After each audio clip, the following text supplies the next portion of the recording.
My name's Christopher Vincent Hodges. This is my story from active addiction to recovery and freedom. I'll start with the first time that I used a drug was alcohol, and I believe I was 8 years old, and I snuck it from my family's party. And the story goes is that I ended up in a clothes hamper holding a beer bottle when they found me passed out. So I've been interested in changing the way I feel and think with chemicals since I was a very young man. I came from a very well-to-do family that had money. My father was a entertainer. My grandma was pushed us to be in the entertainment business.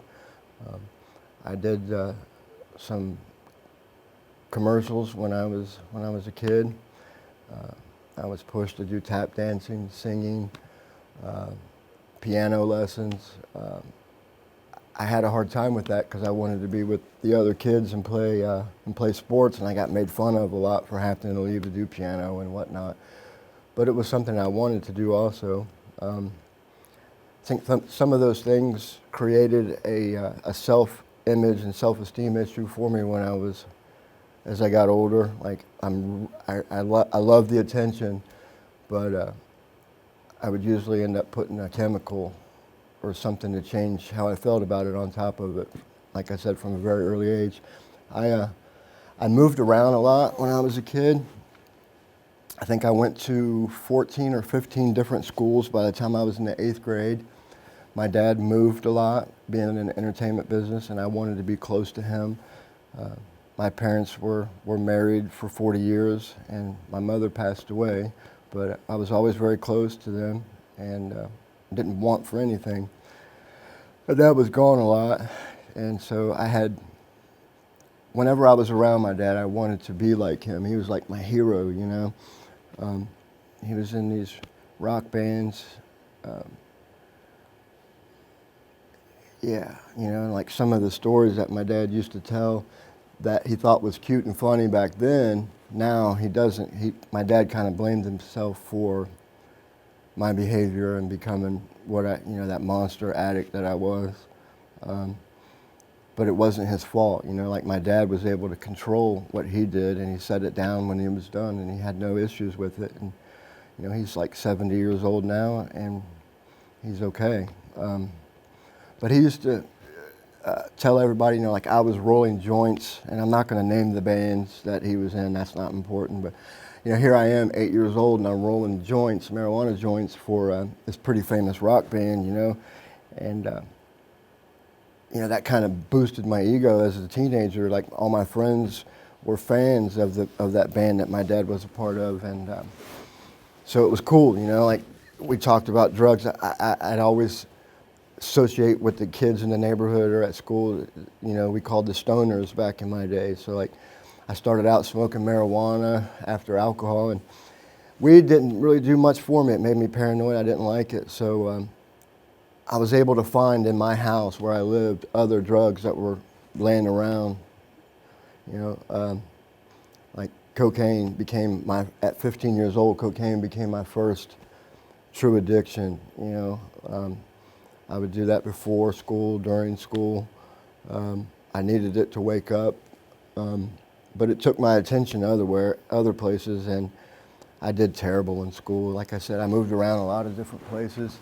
It was hard to make friends, so I felt isolated a lot, and so every opportunity I got, I would put Jack Daniels on it, or you know, a pill, whatever I could get. You know, there were lots of drugs in my house. There were constantly people coming and going in our lives, and it was very easy. And I embarrassed my dad a lot at his company and his band functions. Like they would be playing in another room of the hall or whatever, and I'd be with the other kids and people backstage and whatnot, and I would take all the alcohol, put it in our fruit bowl, mix it up, and make this crazy alcoholic punch with wine, whiskey, beer.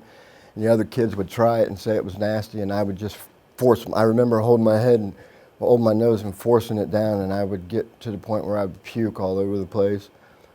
We were riding about 200 miles to get back home, just my dad and I in the car. I remember it was somewhere in Texas. And the story goes, my dad says, I kept saying, pull over, Daddy, pull over, Daddy. And I was puking, you know. So like that was around 12 years old. So my dad knew that there was a problem on his hands. But, you know, he had to make a living, and so he wasn't there all the time. And my mom was my biggest enabler. Like, she constantly overlooked the problem and just put a Band-Aid on it, like for a hangover. She'd put a Band-Aid on it, you know. I'm not saying they allowed it. I hid it very well, and then they just thought it was a once in a while thing, you know. So I was a good liar. I learned how to be a good liar and try to hide things from my parents. My first concert that I got to go to on my own, I was 13 years old, and this is kind of where my criminal record and drug and alcohol record comes in. Like, I went to a Mötley Crüe concert. I was 13 years old. I went with some older guys in the neighborhood I lived in, and we tried to sneak some Jack Daniels into the concert, and I put the pint in my pants. And down in Texas, like, they really do have these, like that Texas Ranger thing. Guy comes up to me with his cowboy hat and his boots and says, "What's in your pants?" And being the smart-ass kid I was, I said, "You know, that's my penis, man, you know." And he said, "How old are you?" I said, 13. He said, "No, it's not." And that made me take it out, and it was a bottle of Jack Daniels. So I was arrested, and he took me back to his office, and I was made to call my family, my parents. My dad was playing somewhere else in the same area, and he really didn't have time to deal with me. Comes pick me up, and I said, "Dad, I still got my ticket, you know, can I go to the concert?" And he was frustrated, you know, he's like, "Yeah, okay." And so like him and his people or whatever dropped me off. I get to go into the show. This is my first rock concert on my own, you know, and this is a big part of my life and my story. As I'm going in, I remember seeing priests and monks and carrying a coffin saying, "Don't go in there, the devil's in there," you know, and it kind of scared me a little bit. I wasn't really raised with any type of religion, you know. My family believed in a God, but we didn't go to church, maybe on Christmas and Easter. But scared me a little bit. So I got inside, and I found the guys that I came with. And it was cool that I was able to come back after being arrested. My dad, you know, being the cool guy that he was. So they had more liquor, and they had acid. So I took some acid, you know. There were two other bands that opened up for Mötley Crüe that night. So by the time Mötley Crüe came on stage, I was loaded with Jack Daniels and acid, and the stage blew up, and here come these big characters, and I wanted to be just like Nikki Sixx at that point. I was really attracted to this guy. Anyway, later that night, I go back to the hotel. My dad calls, and he's at the club, and he says, "What the hell was the name of this band that you had to see and go through all this trouble that was so bad for you?" I said, "Mötley Crüe." And he said, "I think they're down here in the club with me. You want to come down and meet them?" I don't even think I said anything. I just threw the phone down, you know. It's like, wow, you know. So I get down there, and I go in, and I see my dad, and I don't see these big characters on the stage. I'm like, he said, "That's them over there." I said, "No, that's not them, Dad. They had big hair and boots and kind of looked like this Kiss band, you know." That my dad introduced me to them when I was 8 years old too. But, so I went over there and I talked to him, and it was just like they said, you know, like there was the singer Vince Neil had the girls, Mick Mars had his drink by himself, and Tommy and Nikki were fucking partying, you know. And I went over there and I got their autograph on the napkins that they were drinking, and right then I just knew I wanted to be a rock star, you know. So and as I progressed through that, I told myself I had to live that type of lifestyle, you know. Lo and behold, I was already in it, you know. Anyway, I learned how to play the guitar. I went from piano to guitar, and I did that because girls really liked it in school, you know. I ended up getting arrested a few other times, actually, joyriding in cars on motorcycles, and I got sent to this reform school in the 7th grade, and it was a drug school. I didn't know what drugs was until I went to that reform school as a juvenile, and down in Southwest Texas, it was a lot of Mexicans, and I got beat up a lot being a white guy from up in Cincinnati. But I learned a lot about drugs and how to sell them and whatnot too, and hide just everything I needed to learn to survive later on in my life. So anyway, I learned how to play guitar, and I was constantly, I wanted to be a songwriter, but I didn't like what I wrote about when I wasn't under the influence.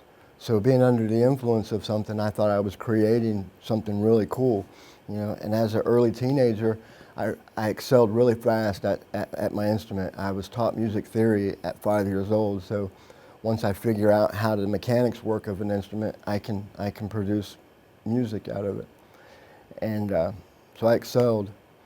And in my writing, I would go to my parents' liquor cabinet and I would drink heavy, and I thought I was writing some really cool stuff, and I'd take it to my dad and he'd say, wow, man, this is not, my dad didn't like it. He didn't, you know, it was metal years, it was hard stuff. I mean, he just thought it was stupid, you know. So I kind of changed it up, and I came up with this hip hop, rock and roll, metal sound. He thought that was pretty stupid too, and then like Kid Rock came out a few years later and got famous on it. But the point is I was putting alcohol and drugs on top of everything I did. School wasn't important by 16 years old, and I was constantly skipping, and my mom had a truant officer come to the house and make me go to school constantly. I just wouldn't do it, man. And so like they bought me a car at 16, so I would take my friends to school, and then I would come back and park in this area of the neighborhood, and I'd go back in the woods and I'd drink and snort cocaine or just pills, whatever, man. Tried to talk girls into it all the time to go with me. So I was like a bad influence on everybody, right? Everybody's parents was like, Chris is the one that you need to stay away from, you know. At 13 years old, I got my first tattoo, which was a pentagram of Mötley Crüe. I didn't know it was a double sign. I just thought it was really cool because that band.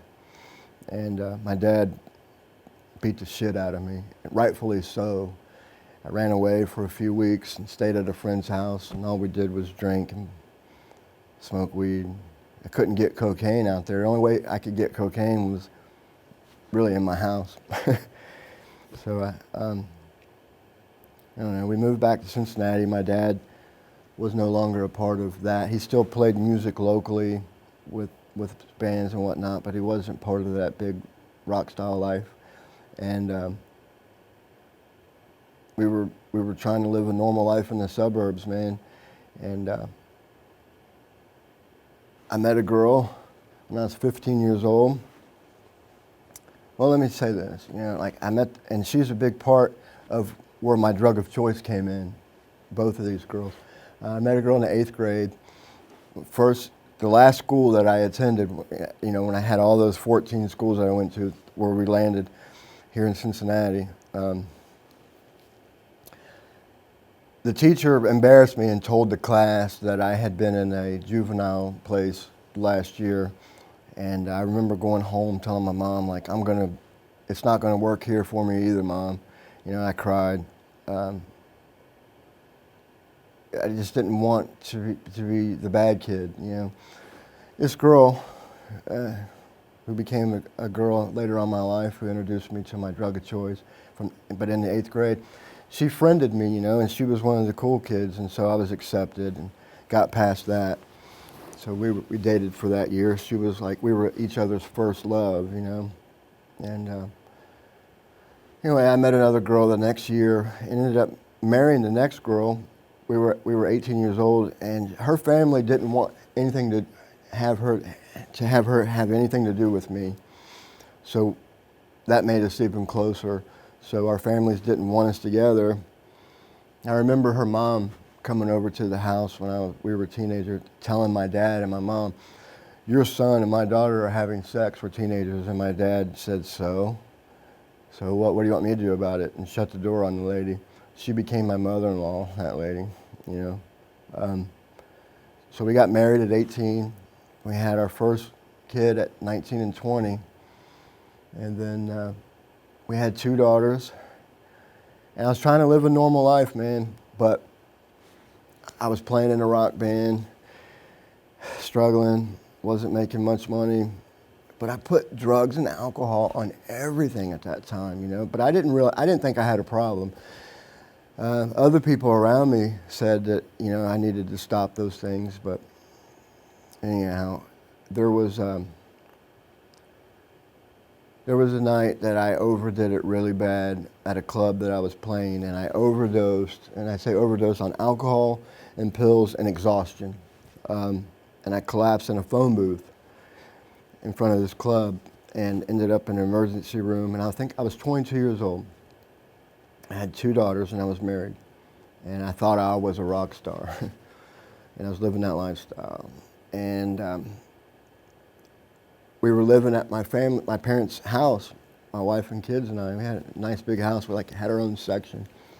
And they said I can't come back in until I got help. You know, and they put their foot down.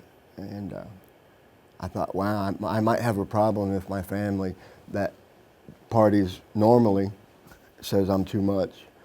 So I agreed. I went into a rehab in 1992. And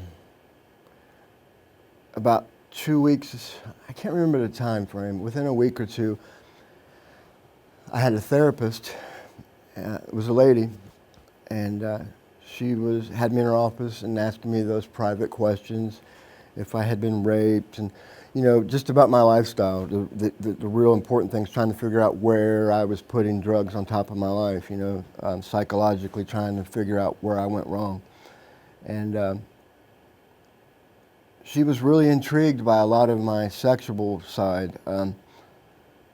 I was an open person, and you know, I had sex with a lot of girls through music and all that stuff. I constantly had chemicals on top of it, and I loved the attention, you know, so I cheated on my wife constantly. Like 2 weeks after we were married, I was sleeping with other girls. Anyway, I was telling this lady, and within a couple days after that, like, I was sleeping with my therapist at this rehab. We were having sex in her office, and I thought, well, getting help is a joke. Here I am having sex with my therapist. And that came back to haunt me years later when I was ready to surrender to a new way of life. But so like I did 30 days, I got out, I went to a bar that day. The bar right down the street from that rehab, if you take the coin that you got from the graduation from the rehab, they give you a free drink. The lady that was my therapist picked me up when she got off work at that bar. I stayed at her house.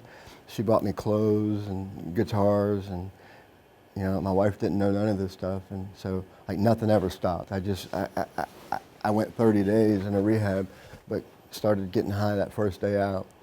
So my family still took care of me, but my wife at that time said she couldn't do this anymore. She didn't want it, and so, you know, she'd left me. And I think we were 23, 24 years old. She left me, and it hurt, man. It hurt really bad, and I really believe that's when I figured out that I could really cover up feelings and hurt with chemicals, drugs, and alcohol. So I reached for whatever I could to change how I was feeling, man. And I went. We were separated and divorced for like 2 years, and I was constantly begging her to come back. I missed my wife and kids. It was the only normalcy I thought I had. I put down music. I got a regular job. I got into the car business, you know. I put a suit and tie on, and I impressed her, and she came back, and I had my family, and I was still putting fucking Sorry, I was still putting drugs and alcohol and everything, but hiding it very well. We had another baby. My two oldest daughters are like 16 months apart, and then our youngest daughter was like 8, 9 years younger than the other two. Nothing changed. She had enough after a few years. She divorced me again. I remember her telling me, sitting me down at a restaurant at around midnight or whatever. She said, "You're not hearing me right now. And I know," she said, "this is your last chance.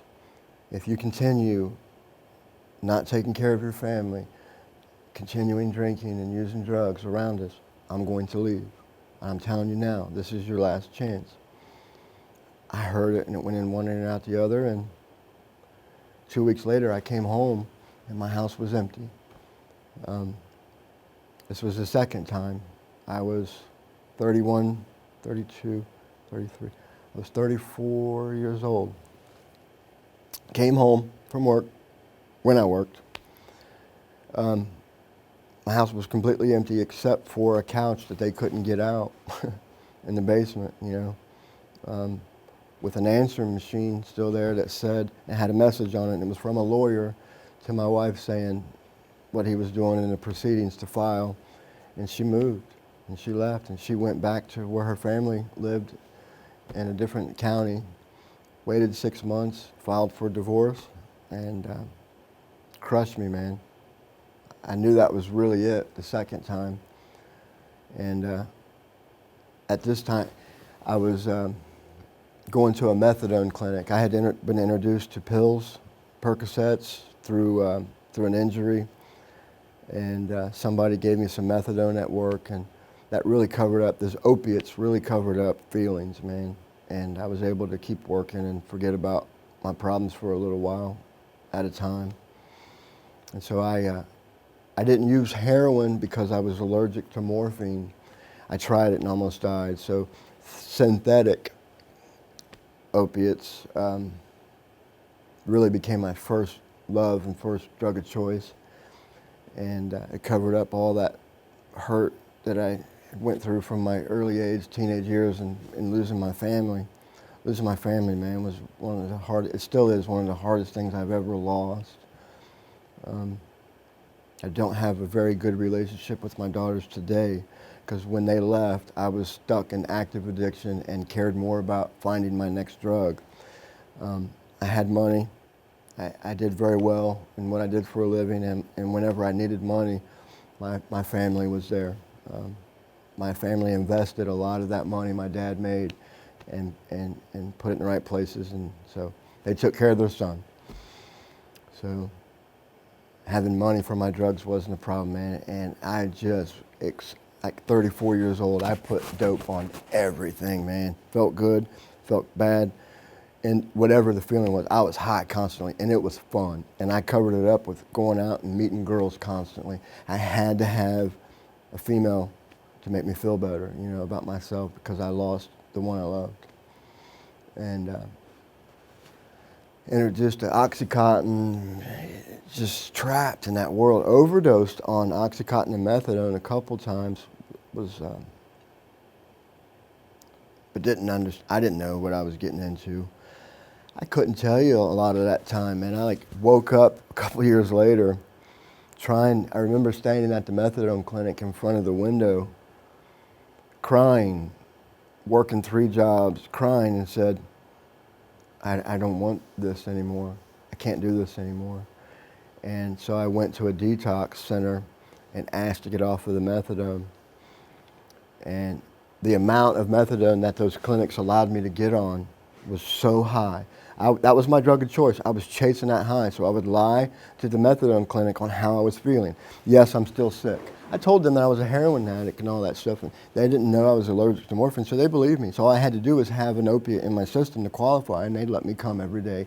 And so I told them every day I still was sick, dope sick, so they kept giving me more and more and more methadone. You know, the lie was that was my drug of choice. And so I got up to what people today say is an ungodly amount, like it's enough to kill a horse. 195 milligrams a day. I tried to stop cold turkey. I went first day in the detox, the second day in the detox, the third day in the detox. That shit hit me so hard. I could not get out of that bed. My bones hurt, man. My bones hurt. I was physically trapped. I went to the doctor and the nurse, crawled up there the best I could, and they were giving me these little blue pills to keep me from throwing up. I remember I said, I need something, man. This withdrawal is killing me. It's, you know, it's gut-wrenching. I'm dehydrating. They said, oh, it's the third or fourth day, you should start feeling better. I was told I was the first one they ever had at a methadone amount that high. And I said, no, I'm not. Can I have one of those blue pills, please? And she said, oh, you probably don't need it. So I remember pouring a glass of water right there at the nurse's station, drank it, waited, threw up all over them on purpose. I knew I was going to get sick, so I did it on the desk. I said, now can I have one? The doctor came see me and discharged me and said that I needed to go back to the methadone clinic and taper down to a safer level before I come back to a detox. That's how bad that was. The detox center sent me away. I felt hopeless. You know, the doctors have different ideas, and so like you hear one doctor say, try it this way, one doctor say it that way. Later I found that there's no medical fix to a spiritual problem that I had going on. That comes into play into my solution of how I got better. But I felt hopeless, man.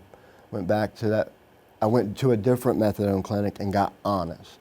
For the first time in my addiction, I got honest with a doctor, and they were in Cincinnati.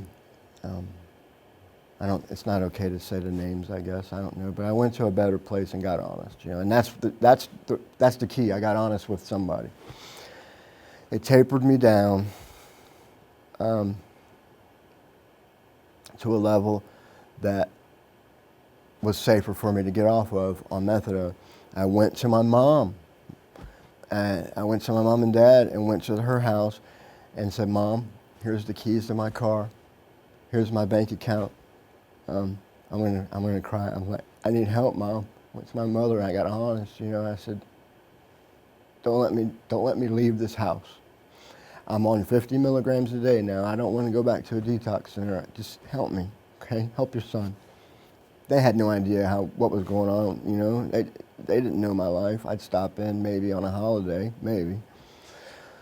So my mom took all my resources away and took my phone. This was in 2008.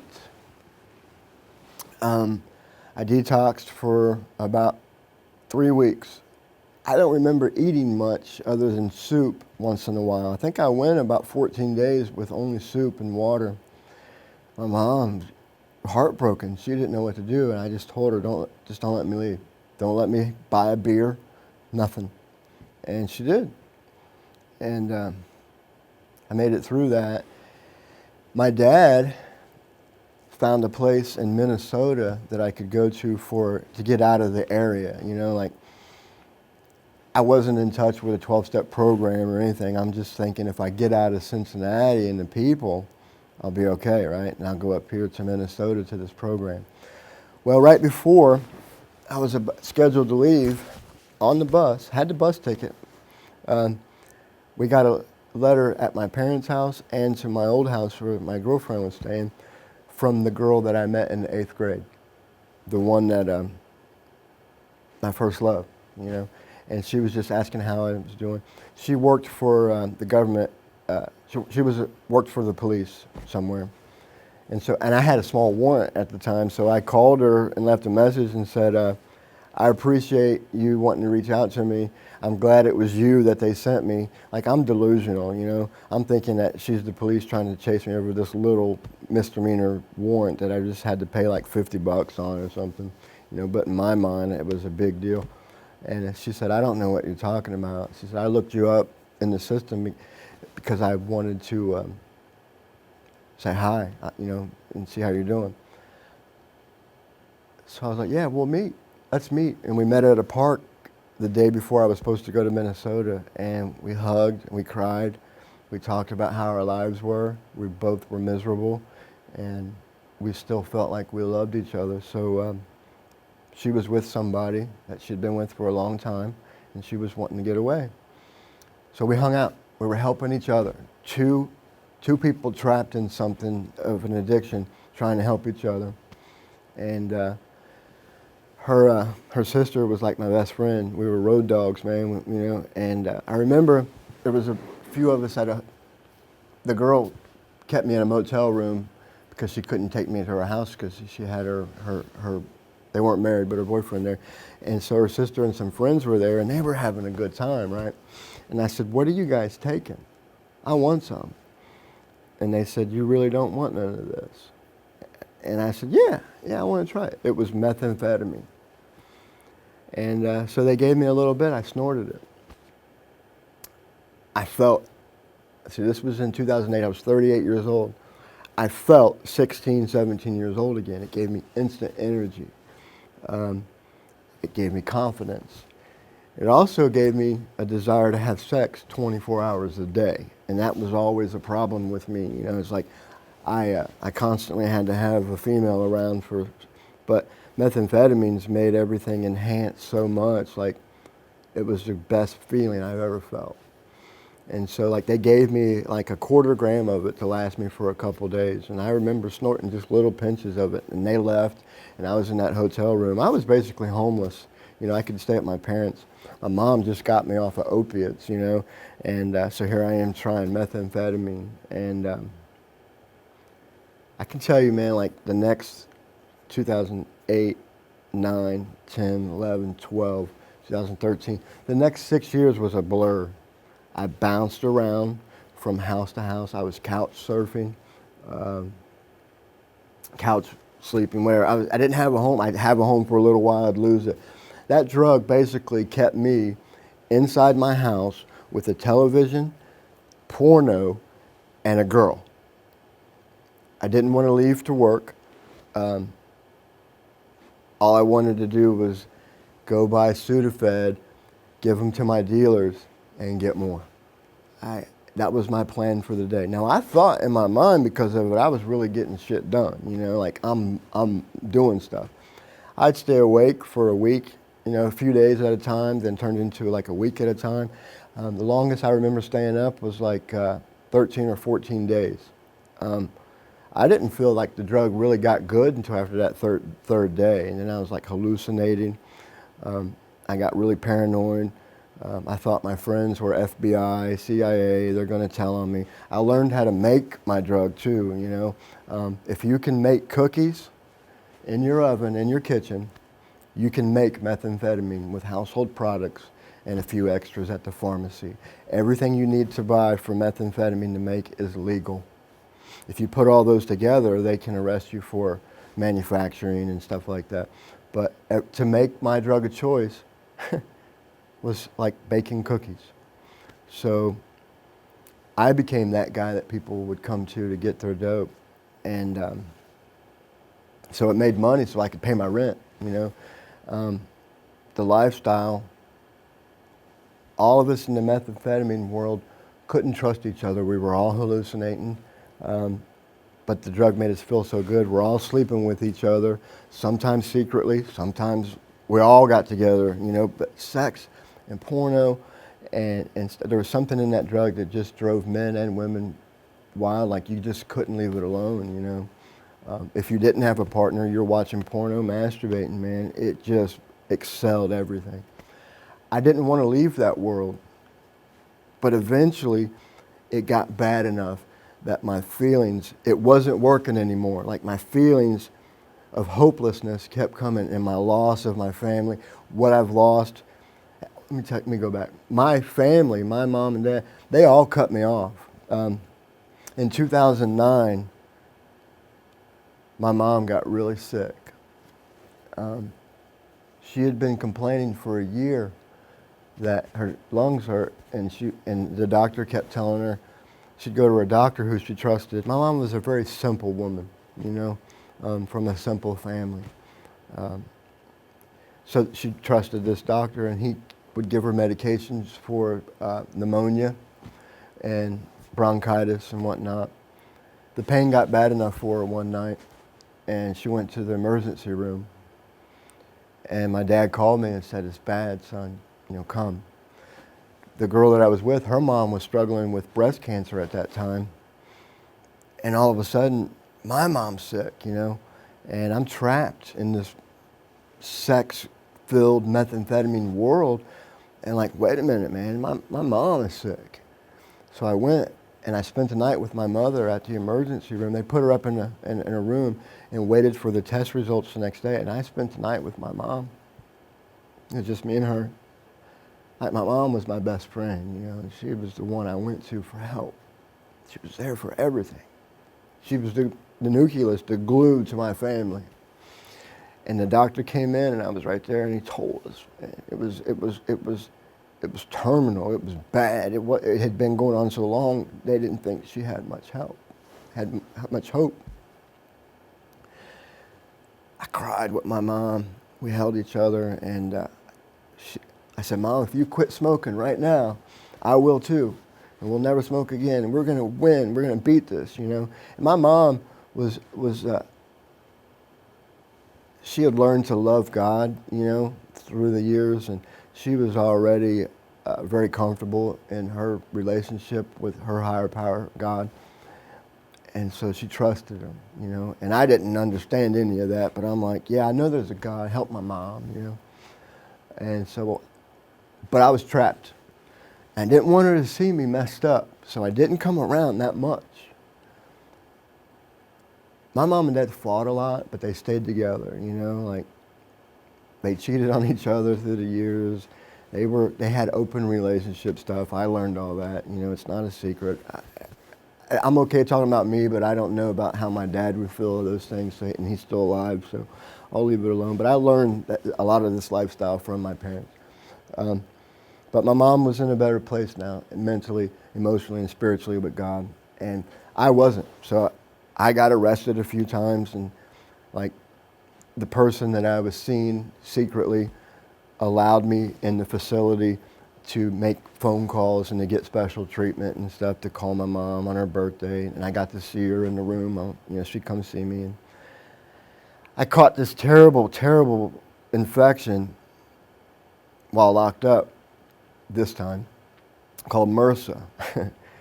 And you do a change out, and I remember laying on the mat with no shirt on while they were doing laundry. Was released on bail, and approximately the incubation time of about 2 or 3 weeks, I developed this big bubble on my back. And so like jails comes to, the drugs put me in jail, and now here I am catching a really bad bacteria, because of drugs, right, in jail. And so like I asked my girlfriend to squeeze it because it was really bothering me. I thought it was just a pimple. She's like, "No, leave it alone." I'm like, "Please squeeze it and get it away. It's bothering me. It hurts." She squeezed it, but it went inward into my bloodstream. Literally within 10 minutes, I had a fever, cold chills, felt fluish really bad. I thought it was I just caught the flu. I didn't know anything about this deadly disease. And so I went to work the next day. I always tried to work. And I had a job at that time. And so I went to work the next day. I sold a car to a nurse that day. And I was telling her at the end of the cell, she looked at it, that little pimple grew to about this big on my back, this big bubble with fluid in it. And she said, "Sweetheart, you need to get to a hospital." So I called my girlfriend. I said, "I'm stopping at the hospital on the way home." Went in, I had a fever. I was taking cold medicine all day, along with meth. I used meth every day, I would try to control it by little amounts so I could work. But anyway, the emergency room immediately put me in triage. They had me a bed within an hour at this place. I was in. I said, "I can't stay. I just got out of jail. My work isn't going to allow this one. They're going to fire me." And they said, "Do you want to live or die?" I said, "I'd like to live, please." So I stayed. They couldn't control my fever. They couldn't take it out. They couldn't open this sore on my back that was growing until the fever went down. So they're giving me antibiotics. They brought in a specialist from Pittsburgh. Nothing was working. I developed a line. There was a red line coming from my back, growing to the side to where my heart was, and it wouldn't stop. I knew it was bad. My girlfriend called a priest. She got a hold of my ex-wife. My ex-wife came, and my ex-wife is so hurt to the point where she hates me. My daughters showed up, and I was coming in and out of consciousness. My daughters showed up, and I hadn't seen them in years. I ended up having to be medically induced into a coma and iced down. I was dying, and it was a direct result from catching a virus from the jail from drug use. Everything in my life had led up to this, like I'm not gonna overdose with a needle in my arm right now. I'm dying from other results of my disease of addiction. And I didn't even know it. I didn't know how to live at this point, so I didn't accept death. I was scared, I was crying. They got my fever down, it broke. I wasn't allowed to see my mother through this, and my mom is dying. And so like, she's going through chemo and radiation, and if she catches this, it could kill her instantly. So like, I didn't get to see my best friend while she's dying through this, About 17 days I'm in the hospital. Fever breaks, they open it up, they drain it. I tell them I'm a drug addict, I'm gonna need extra med. They didn't put me out for this procedure. I remember having the IVs and stuff, and the doctor put the little salad spoons in my back to open this thing up, and I screamed. They gave me the amount of Dilaudid, couldn't take the morphine, that they thought would work and help me through this procedure. I screamed. All I remember was hearing something about so many more cc's. I was out and I woke up, the procedure was over. I had to take antibiotics so much longer to get all of this out of my system. I could only call my mom. So they sent me home. They sent me home with more pain medication. That takes off again. I can't have one. I don't have a program in my life. One turns into, let's take two. The bottle says take one or two. I'm going to take 3 or 4. That fast, I'm trapped back into synthetic opiate addiction, along with methamphetamine. My mom's dying, and all I care about is getting high. All that you see that I care about is getting high. Inside, I love my mother. I want to be there for my family. My sister resents me because I wasn't around. I was trapped, man. But so I missed a big part of my mom in her last days. I got over that, so I would show up for my mom. She was dying, man. She was in a bed at the house. We had resources that we could keep her at home and have nurses come in, and her church people would show up, and I would show up, and after I could once in a while, and tell her I'm okay. And I watched my father take care of my mother. I witnessed true love in my family and what it really is all about. And like seeing, my dad never had the addiction issues like I did, or my mom. They partied and then it was over and they went on their way and didn't have problems. I seen my dad take care of my mom in a way that taught me something else as a man later on. I'm 38, 39 years old, and I'm watching true love in my family for the first time. Like my dad has to change my mother's diaper. I watched my mom lose her beautiful dark brown black hair. I watched her tell me, I'm not going to be here for you. You have to figure out how to get better, son. There's more to life than how you're doing. It's like, she said, if you died in this is all, is that what life's all about? You just getting high and having fun and sex and girls? Son, you're going to have to learn a new way. And I can't provide that for you. You have to, so. And the last thing that my mother said to me before they put her in a coma to die, you have to learn how to get along with your father and be there for each other. you need each other. 'Cause I fought with my dad a lot. I fought with my dad a lot because I didn't want to change. They found a new way. They found God. My dad changed for the better. My mom changed. They found a new way, and they felt responsible for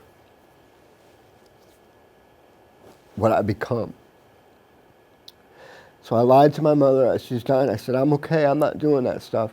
I went outside to smoke and sniff amphetamines, and I was taking my mother's medication too. Like, I'd get into the bottle and take one or two, just to cover up feelings. It was hard, I see guys today. I have a friend today in my program that's losing his mother the same way, and he's doing it clean, But anyway,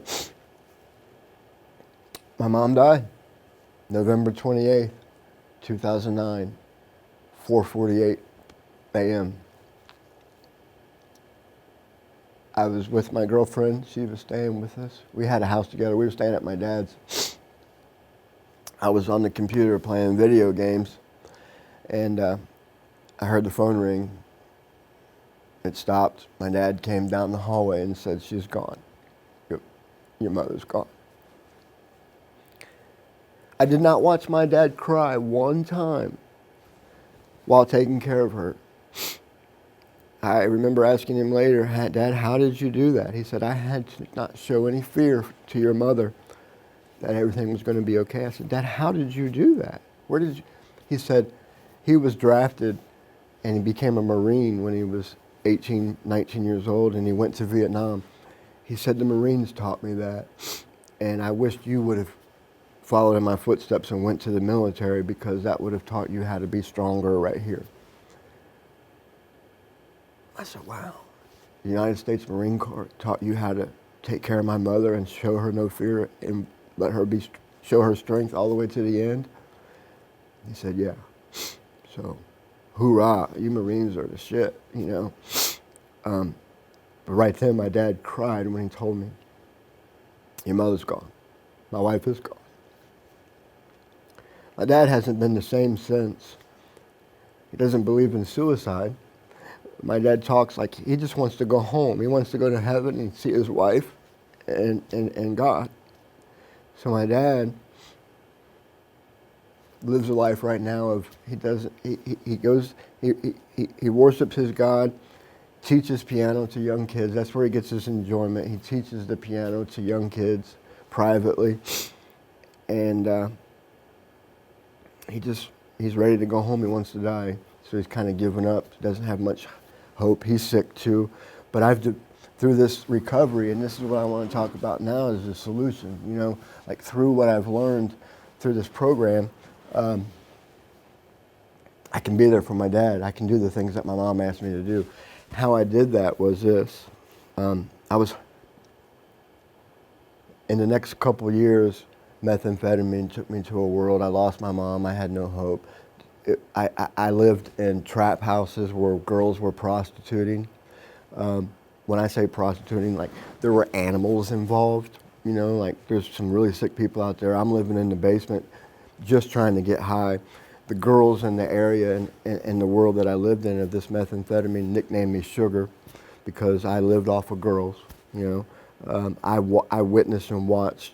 And some of the girls that I dated had to sell themselves. So I'm but watching my girlfriends sell themselves to produce our drugs. We had to do any means necessary to get high, to not feel what we're feeling in life. We've hit rock bottom. I hit homelessness. I was in and out of jail on misdemeanors a few times.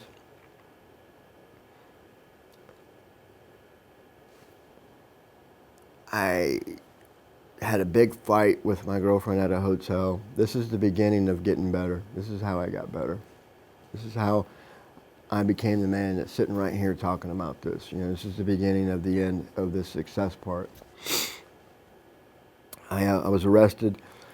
Well, what happened? We had a big fight. She threw the phone through the wall, whatnot. I knew the police were going to be coming, so I picked up 911, the phone, and called 911, and told them that she was hitting me, which she was. This This included methamphetamines, bath salts, and synthetic opiates. We were out of our freaking mind.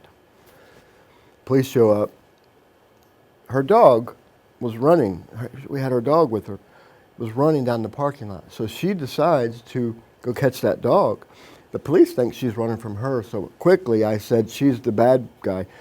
And they chased her, knocked her down, and told them she's hitting me. And when she was, I told them the truth that night. And I wrote on the statement, she hit me, blah, blah, blah.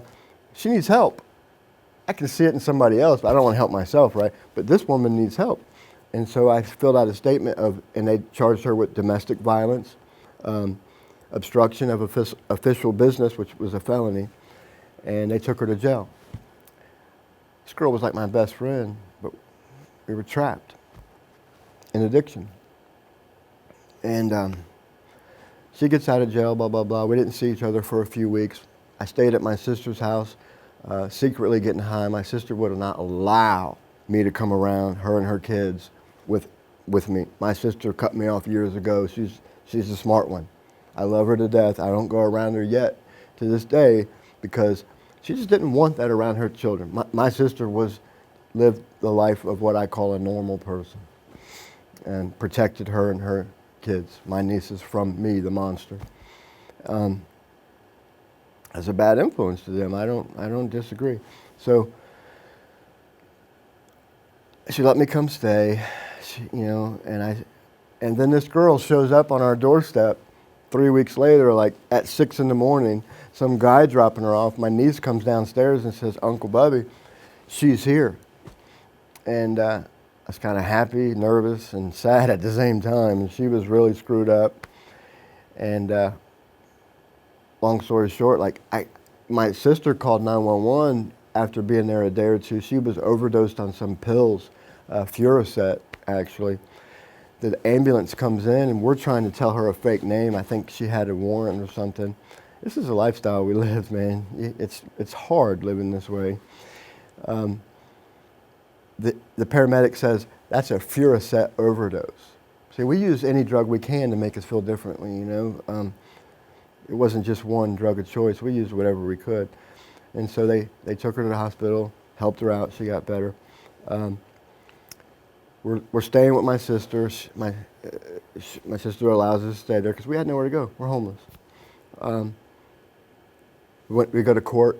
I lied to the judge.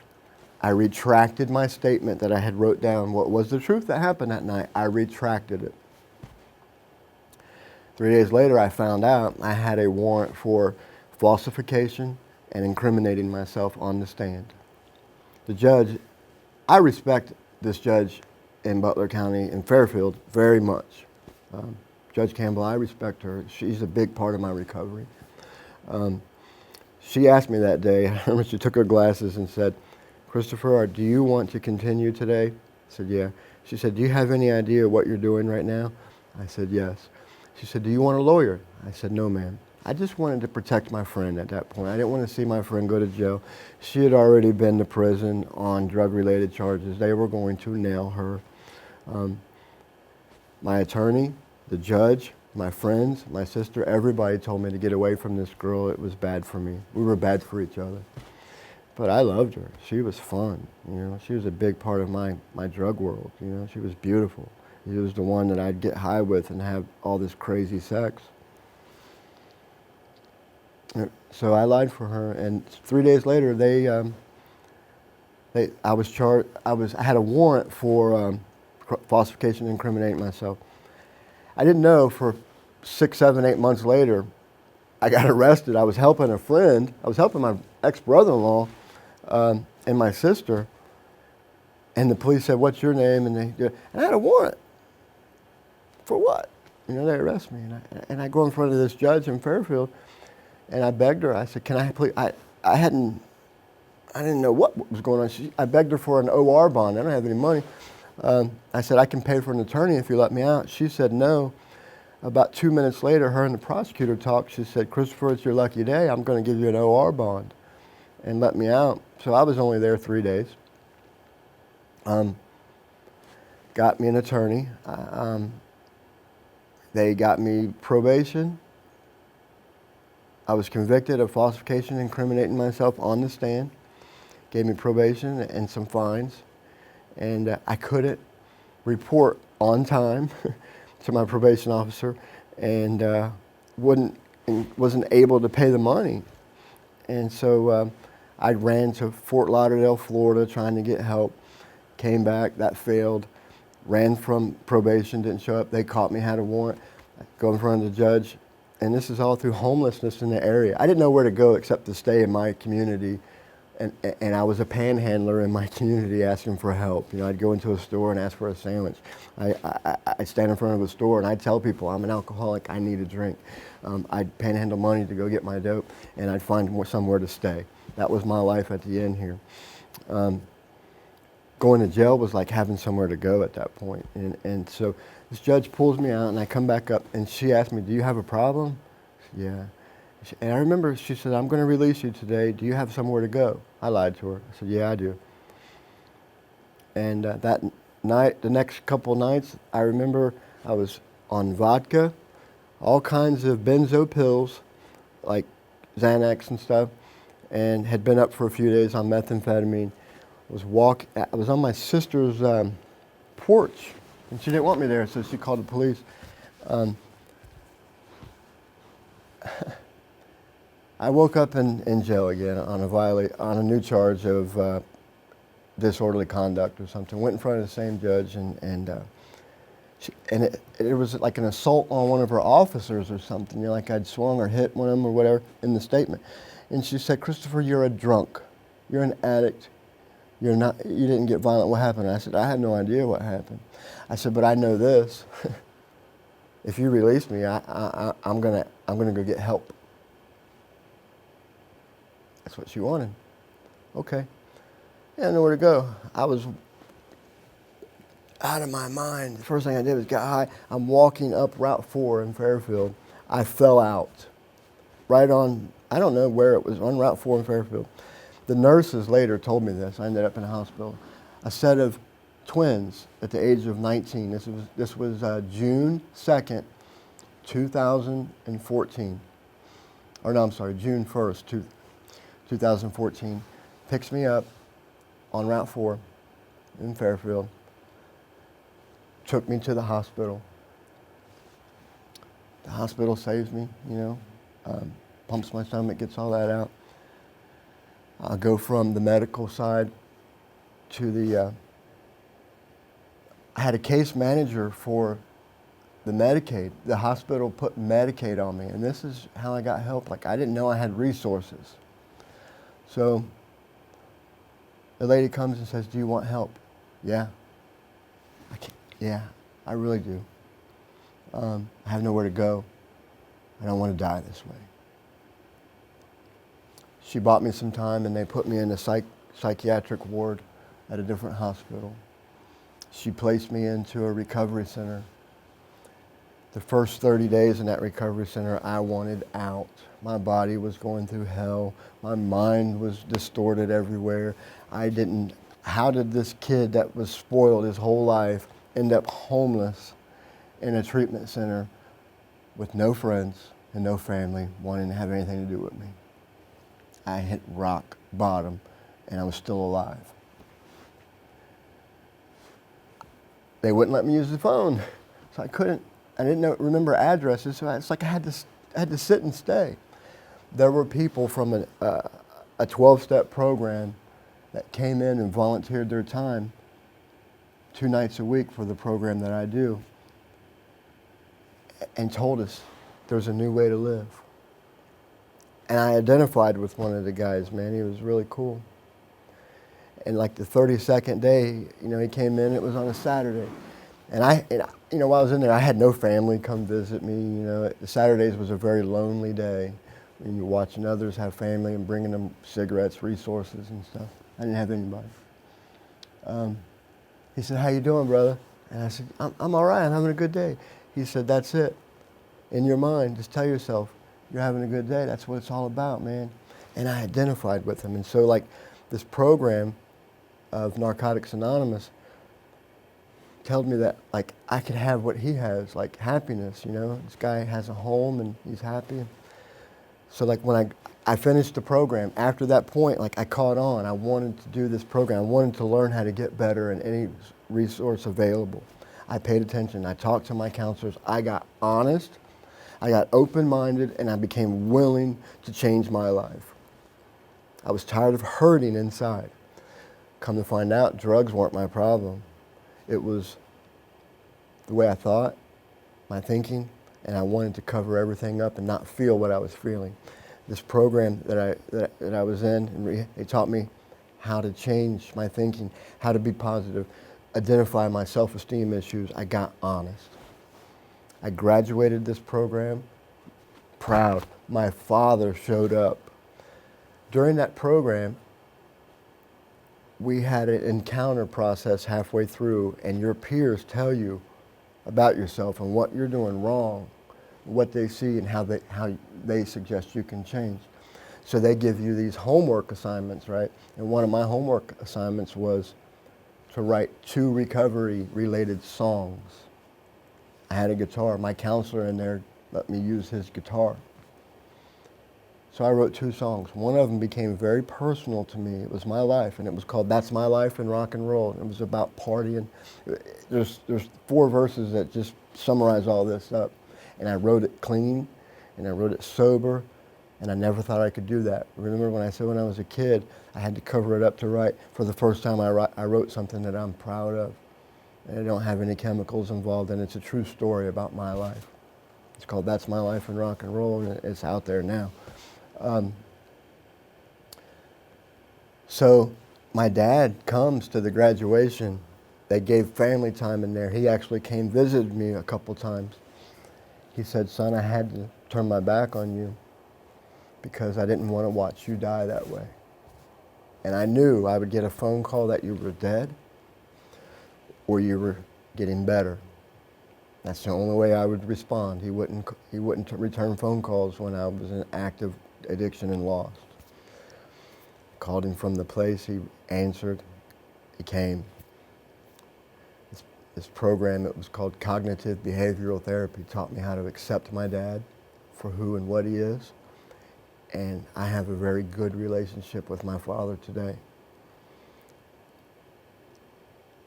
I know my mother in heaven is looking at me. My godfather, Willie DeLuca, he's looking down. You know, he had to turn his back too. He passed away in 2006. He's a big part of my life. I know they're there watching me. I believe in God, my higher power now. I did relapse in November of 2014. I came out of that program. They put me into a halfway house. I got a job in the car business. I made a lot of money that first month. I was riding the bus back and forth. The car dealership provided me with a car so I could be there. The halfway house program said, we don't want you working those many hours and all that. We want you to concentrate on you. So I came out of this treatment center and I was clean, but I was on my way. I wanted to get a house again and all that. So I did that. I made a lot of money in the car business. I rented a house. I furnished it with everything I needed. I was able to buy new clothes. I got everything material back. The girl that everybody told me to stay away from is my kryptonite. And I wanted her, I loved her, and I wanted her back in my life. But I thought I can be around her and not do this, you know. She wasn't that bad. So I begged her to come back, and she moved in with me.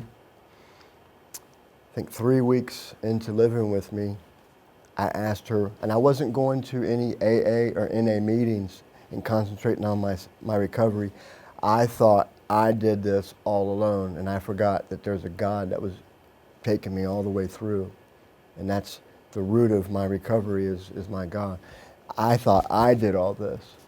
And so I told her, and I was very anxious, I said, I'd like to have a drink. Is that okay? And she said, and I quote, I don't think that's a good idea. I think I'll be here with you as you do it. But I'm telling you now, everything is going to go really bad, really quick. I didn't hear all that. All I heard was, it's okay to have a drink, right? I had a drink. I stared at it, I'd been in recovery. I was introduced to all this, right? So I stared at it for about 10 minutes, a shot and a beer. I cried. Did the shot, did the beer. My brain told me, it's okay now. You did all this. You can handle your drinks. And them drinks led me to a medication that I take for ADHD. And so I know that if I abuse them, I will get a certain kind of high that's really close to methamphetamine. Popped a few more of those pills. That amphetamine buzz brought back sexual thoughts. It's changing everything, right? I take my girlfriend and all these things come back, and we get involved with the porno watching and videos, and then next thing you know, we're participating online and doing all stuff, and it's just, trying to make money at what we love. And she said, I knew it was going to go like this and all bad. I threw her out of my house 3 times in blackouts. This is a girl I love, right? Threw her out, tell her she's no good. I didn't mean none of that stuff. So like she dated a guy that night, or through that stuff, and she found somebody that she really liked, and now she's in love with, and she left. I lost another one because of drugs and alcohol, and I was all alone, and I was in active use again. I didn't call those guys that came to the recovery center to help me. I was on my own again, so active addiction took off. Within 3 months, the company that I worked for came and picked their car up. I was calling off work constantly. I wouldn't come out of my bedroom because I was smoking methamphetamines out of a glass bowl or foil. My room looked like Rumpke garbage. I wouldn't come out of my house unless I had to go to just a store up the street to get basic resources, food, water, whatever, beer. I'm trapped. The guy that owned the house that I'm renting from says, you're going to be evicted. All the furniture that I bought, I was on rent to own. I couldn't pay that anymore. They're coming to get their stuff. The electric and water is getting turned off. I'm homeless again, man, because I took a drink and I didn't work a program. But I knew at that point how. I'd been introduced to this new way of life. I didn't accept it. I didn't surrender. So it was even harder knowing that I had the tools right here and here. And I saw my mom and my godfather looking down on me going, you know what to do. So I was at a point where I wanted to commit suicide. I sat on my couch, drinking, drugging, and I decided to overdose myself on purpose and go out that way. I texted and called a few friends because inside I was really reaching out and I wanted help. I didn't want to die, but I felt there was no way out. I just felt hopeless and no way out. That friend that I called is a singer. He's been my best friend for like 24 years. Had never came to my house like that before. He owns a company. He's a normal guy. He's got family and kids. He's very busy. Stopped everything he was doing. Drove to my house and called 911. Had police and paramedics there, and they saved my life in the overdose. I ended up back in an emergency room in a psych ward. That same lady that came and put me in the recovery center, the rehab, came back. She didn't give up on me. She said, you need help. She didn't ask. She said, you need help. I'm here. There's resources. This is like the Obamacare that they give me, that Medicaid that I qualified for being a homeless drug addict. I'm not into politics, but I know the government and the Medicaid and the things that they've given us and the resources are there to help people, and it helped me. I didn't go back to rehab. I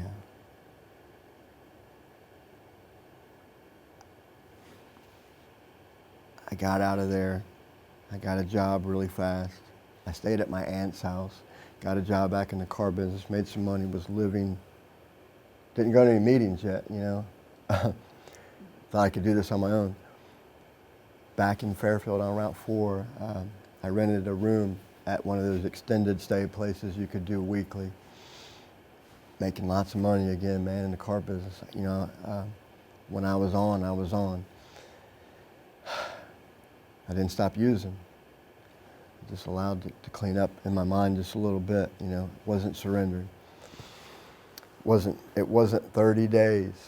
I was back to doing the same thing in that motel room, man. This is the end. This is the last day that I used. I had a girl come down from out of town, from up north, staying with me. She really wanted to be with me. She didn't understand addiction at all. She ran quick. As soon as she saw me getting high, she made arrangements to leave and go back home. I was lonely. I was in that hotel room alone, watching porno, doing methamphetamine, not going to work, didn't have the money to pay, had violated probation again, was waiting to go to court. I was freaking homeless again. All I had was the clothes, and I had bought a car through the car lot that I was working at. The owner allowed me to buy a car cheap and deducted it from my paycheck. That's all I had, man, was the clothes in my car. And he fired me. He said, you can't keep working this way here. Nobody wants to employ a drug addict. I burned a lot of bridges in sales and marketing and in the entertainment business. Radio stations fired me. I was a good salesman everywhere. It was the end, man. I had already, just a couple months earlier, felt that part of suicide step in. I reached out to the guy that came to that rehab, called him. He was in my cell phone. I had his number. Told him what was going on. He said he'd call me back. He called me back. This is a guy that I think also will be a part of this this interview on his side and his story. Him and his program saved my life, and this is where I want to get in. He said, yes, you can come. He called a few people. He opened his house and made it a sober living, safe, clean house. I was the first one to participate in that program. It's called PHB, I lost my teeth due to active addiction, so it's hard. PHB, Professional Human Beings. He opened up a sober, clean living house called Clarity House. I was the first one that signed a lease and said, you have to stay clean, you have to participate in meetings, you have to do a recovery program, and you have to learn how to be self-supporting. But we will help you learn how to become self-supporting. You have to let go of all that stuff and become honest, open-mindedness, and willingness and participate in a 12-step program. I agreed. I agreed because I had nowhere else to turn to. I surrendered. I had to go in front of that judge in Fairfield one last time. And she said, you didn't tell your doctor, or you didn't tell your probation officer about a narcotic that you were prescribed. And I tested positive, and that's why, for an opiate, Vicodin, that I got from the hospital. She said, you didn't tell your probation officer, that's a violation. I didn't break her law. You have to remember, think about this. I didn't tell a probation officer about a legal prescription. That's been part of my problem the whole time. I didn't recognize it, and I'm still trying to lie to this judge. This judge is very smart and concerned about what's going on in her community. She said, so what happened? And I told her, she said, you don't need a strong narcotic for that. And I said, she said, Christopher, you're an addict. You don't need to take that. And I came back and lashed out at this judge and said, that's for me to decide, not you. And she said, you're right. It is your decision to find out if you're an alcoholic or addict, but it's my decision to give you the remainder of the time that you have left on your sentence, and put me in jail that day. And I stood there going, what? How are you going to do that to me? With an attitude. Went to jail that day. July 7th, 2015, I had walls around me again, but I was going in June 25th, or June 24th, 2015 was the last time I used an alcohol or drug. And so I thought, because I'm doing this program already, I'm manipulating her, thinking I shouldn't pay for my crime and what I did to break my probation. So like a week went by, and I thought she was going to let me out, man. 2 weeks went by. The third week, I wrote her letters, all the guys in jail said, write your judge a letter. I wrote her a letter. I'm sorry. What are you doing? Let me out. I want to be better. She wasn't hearing it. I was in jail. I was powerless. First step in my 12-step program says you have to admit you're powerless and your life is unmanageable. For the first time in my life, I said, I'm powerless. I can't get out of this cell. I'm in jail. I'm powerless over my addiction. If I put one drink or one drug in me, just one is too many and 1,000 is never enough, I can't stop. For the first time in my life, I got honest with myself and said, I am an addict. So, being in jail gave me time to look in the mirror and evaluate my life and myself with no program, nobody, just me. I love this judge for what she's done to me. This is a part of what saved my life. Gave me time. I didn't want to be in there, but I had no choice. So I opened up a Bible, and I opened up a recovery 12-step program book, 2 of them, AA and NA. And I started reading the literature, and I compared to what they were saying to the Bible of my understanding of God, and I got on my knees. I believe it was July 18th, 2015. I completed a step 2 in the 12-step program that day and said, I come to believe that a power greater than myself can restore me to sanity. I believed in the God where my mother was and my godfather and my grandmothers and my grandparents. I believed in that God could fix things here on earth for me because I admitted I was powerless and I needed help. The third step to that for me was be willing, honest, understand, and step out and take a leap of faith and say, God, I'm here. I will do your will. So in jail, I became the jailhouse religion guy, and I signed up for a program in Butler County Jail that they had addiction classes a couple hours a week here and there, and I participated in every AA and NA meeting that the people from the outside came in. I didn't want to be here. I stood up for myself in jail to the people that were bringing drugs in. I stood up to the gangsters, all that stuff, not as a fight, but I said, I don't want to participate. And people saw that in me and signed up for the class and said, how are you smiling here in jail? How are you being so happy here in a county jail doing your sentence? And I said, I'm powerless. I can't do nothing about it. I'm here. There's a God that's going to take care of me, and I'm willing to take a leap of faith and do it. So, yeah, I'll do my time. And I wrote to the judge, and I said, the last time I wrote, I said, doesn't matter. I wanted her to know that it was working for me. And I said, because you can't keep me here forever, when I get the chance to come out, I'm going to show you that I'm going to keep going. I'm going to participate. I want to change my life. Thank you for locking me up this last time, So they released me early. On October 28th, 2015, I was released. The guy of Professional Human Beings, PHB, gave me some money to put on my books to have a little extra food and socks and stuff in jail. Allowed me to call him, gave me money to put on a phone card so I could call him. We talked about recovery. People in Narcotics Anonymous and him sent me some literature to do step work. So I started evaluating my life, man, and I found out that I can stay clean on the outside. That first day, he allowed me to come back to the house. I was the first one in this program that he opened up for addicts.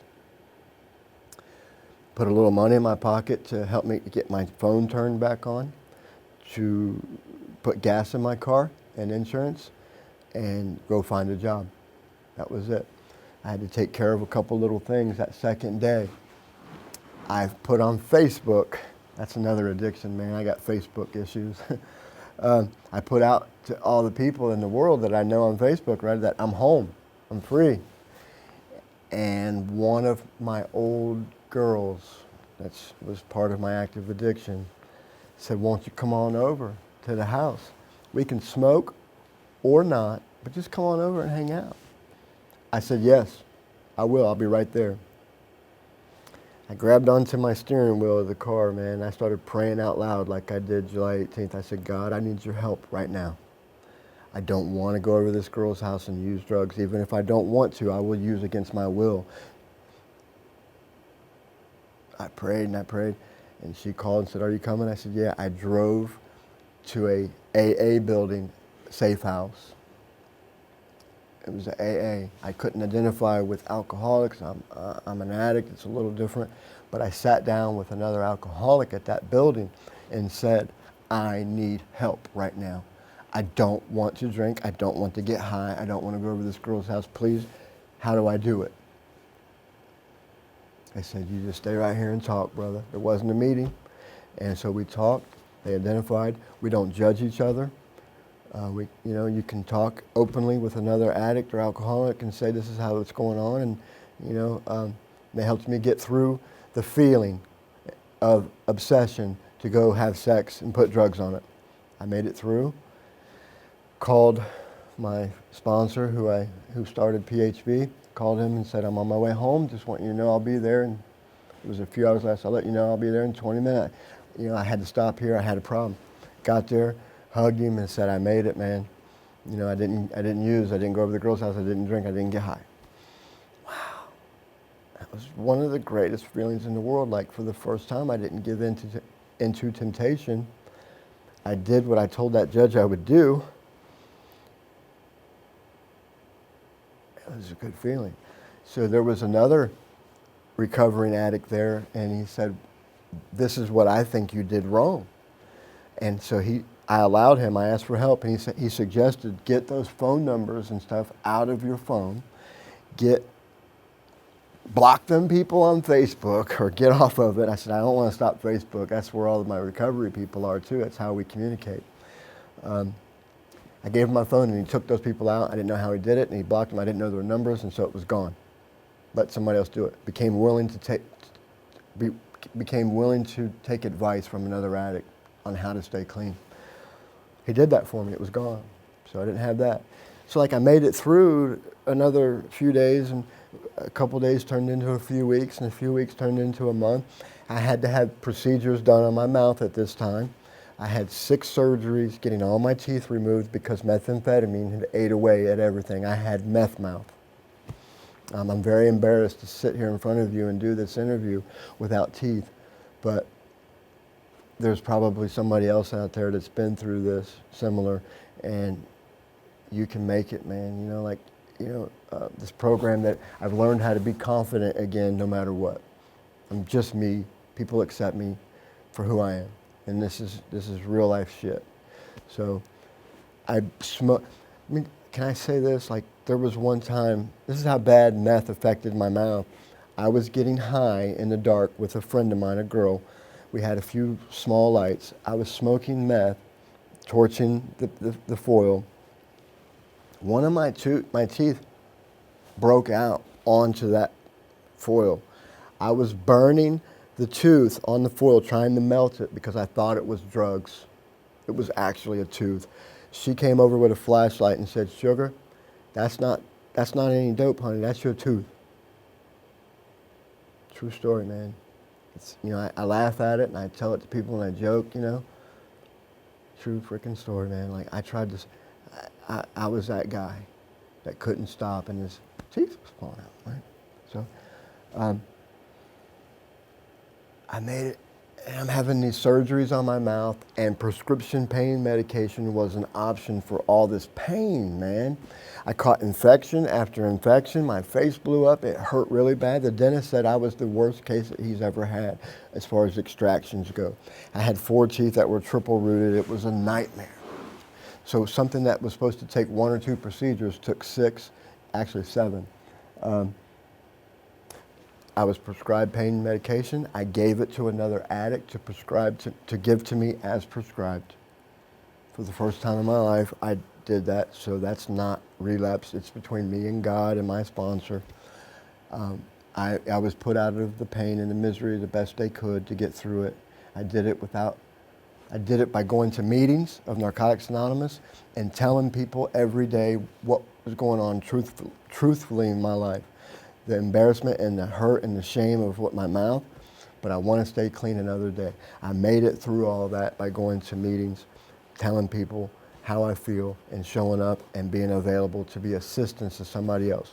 They told me in the program that I'm in that if I have one day clean, it's a miracle, and I can help another addict that comes through that door that doesn't have one day clean, to show them that there's hope. I've built up. I haven't used any drugs. I have become employable again. I have a job. I also give back at PHB. I do marketing and sales. I raise funds. I volunteer my time. We've had guys come into the house now, addicts that wanted help. The house works on people the house helps people that have already coming out of treatment, that have a little clean time. PHB is connected to another foundation called the Heart Foundation that puts addicts in treatment and helps them. I found out that my resources wasn't that good. You know, the Obamacare put me in a hospital and then to a halfway house. They didn't pay for any of that, but there wasn't places in our community where I was at that after I came out of jail or after I came out of treatment, there wasn't a lot of resources, man. So like it would have been real easy to get high if it wasn't for this guy that opened up the house for me. Opened up the sober, clean living, safe house for me. There's not a lot of that, right? So I'm a part of now of giving back to help that. Like, they've put trust in me, man. You know, like I used to give cars to drug dealers for drugs. Now I'm employable. Like I don't do those things, you know. I have a relationship with my father. I visit my mom's grave. I'm slowly talking to my kids again. I'm going to be a grandfather. I can be a part of that now. I'm here for them and I show up, and I do that by showing up to a program of Narcotics Anonymous, and I take suggestions and I read the literature and I get honest and I help somebody else. What keeps me clean 24 hours at a time is that I'm available to help the next person because it was freely given to me. It was freely given to me, so I freely give back. I help raise money for the house that we're in. Narcotics Anonymous, and I don't know if this is an outside issue or not, but there is not one recovery clubhouse in the Cincinnati area dedicated to addicts, heroin users, methamphetamine, pill poppers, you know, people that can't identify so much with an alcoholic. There's 5 places in Cincinnati for AA, and one of those buildings helped me, but I left really quick. We are trying to open Cincinnati's first recovery clubhouse dedicated for heroin, methamphetamine, addicts, man, that have nowhere to go, that we can offer resources, and that takes money. So I've taken my talent that God has given me, and I'm marketing and advertising that now. I have a purpose. I used the skills that I was taught as an entertainer in sales to give back, to help another human. We have 5 guys at our house now, and I was the first one that they put trust in that could stay clean 24 hours a time. He said, your job is to stay clean, man. Didn't put no pressure on me. I did 90 meetings in 90 days as that program suggested. I participated, I talked in those meetings, and I asked for help. And I've created friendships in recovery that I have real friends today that I can call 24 hours a day and say, I feel like I want a beer. I feel like I want a pill. I feel like I want to put some dope in my body. Can we talk, man? Yeah. And we talk and we help each other and we give suggestions. And it's just a feeling. And we get past that feeling together of obsession of using, and we stay clean 24 hours at a time. And I do it full time with the recovery house and the safe house that I live in, and I stay connected to recovering addicts, giving back every day, and that's how I stay clean. My life is better today. I have relationships with family members. I'm accountable. I'm trusted again. I came from homeless. I came from a good family to homelessness, to wanting to commit suicide, to walking, scratching my way out of all that, jails and institutions, and almost dying in overdoses, to telling the next guy that he never has to use drugs again if he doesn't want to, and there's a new way and there's a better way to live. And if I can do it, anybody can. I was the most self-centered person you ever met. Everything was all about me. And as long as everything was all about me and I didn't give back to the world, I was self-centered, and all I wanted to do was take care of me. And so taking care of me was to feel better with drugs and alcohol. Now I feel better because I offer myself freely to anyone who needs help, man. I'm there to talk, give you a ride, help you get into a treatment center, give you a few bucks, as long as you're trying to get out, and like we say in the program that I'm in, like the only desire for the only requirement for membership is a desire to stop using. That doesn't mean you have to right away, man. Like, I kept coming and coming until something clicked. When I was alone in jail, I got powerless. I accepted that there was something bigger than me, and I got out of the way, and I have a God of my understanding, and I pray. And I take the steps of the 12-step program and apply them to my life, and I found out it's not just about drugs. I was already messed up in my head a long time ago, and I don't have to live that way anymore, man. I don't ever have to go back to that again, as long as I don't put one in me.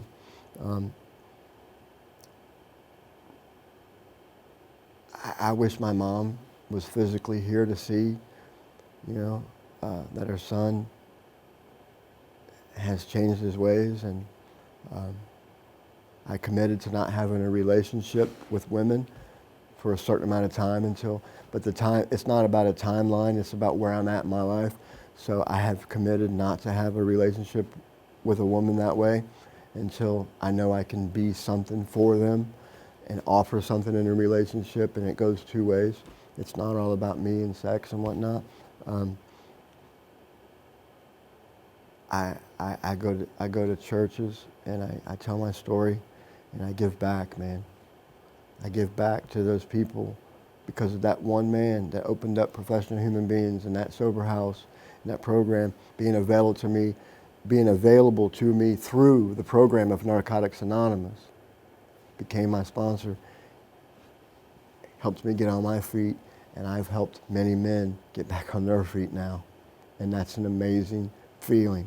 It's a high on hope, man. Like, just being available to help somebody. I don't place judgment on a guy who's struggling, who's hiding his use still. I was that guy. It's like anybody can, man. That's my story. That's how I lived, and that's where I'm at today. And I just pray that tomorrow I don't use. And it's a miracle to have one day clean. And I've built up quite a few days now. And